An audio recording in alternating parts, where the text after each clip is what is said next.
बांग्लादेश में यूनुस के इशारों पर कट्टरपंथी जरूर अनाप शनाप बोल रहे हैं, लेकिन खुद यूनुस की मनमानी पर ब्रेक लग चुका है। हाईकोर्ट ने यूनुस को झटका देते हुए चेता दिया कि संविधान में किसी भी तरह के संशोधन के बारे में फैसला सिर्फ रेफरेंडम यानी बांग्लादेश के लोगों की राय शुमारी के बाद ही लिया जा सकता है। उसके पहले या उसके अलावा कोई और संभव रास्ता नहीं। बांग्लादेश में यूनुस की मनमानी पर ब्रेक। हाईकोर्ट के फैसले से यूनुस को बड़ा झटका।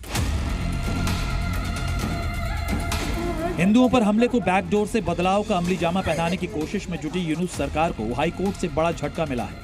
यूनुस सरकार देश के संविधान को अपने हिसाब से ढालने की कोशिश को सुधार का नाम दे रही थी।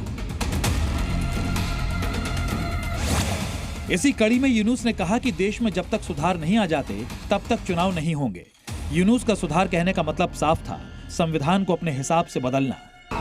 दरअसल यूनुस का कहना था कि देश को संभावित संवैधानिक बदलावों, चुनावी नियमों और संसद के नए तौर तरीकों पर सहमत होने की जरूरत है। लेकिन अपने अहम फैसले में हाईकोर्ट ने साफ कर दिया कि संविधान में किसी भी संशोधन को लाने के लिए जनमत संग्रह यानी रेफरेंडम करना जरूरी होगा।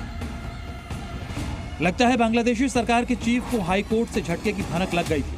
तभी तो यूनुस ने 16 दिसंबर को विजय दिवस के मौके पर 1.5-2 सालों में चुनाव कराने का ऐलान किया।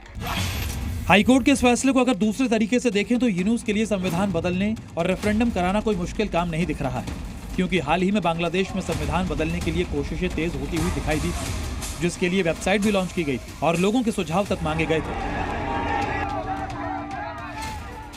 लेकिन शेख हसीना की अवामी लीग को इसे पूरी तरह से बाहर रखा गया था। यानी जब कट्टरपंथियों से ही राय शुमारी करानी है तो फिर यूनुस को किस बात की टेंशन होने वाली है।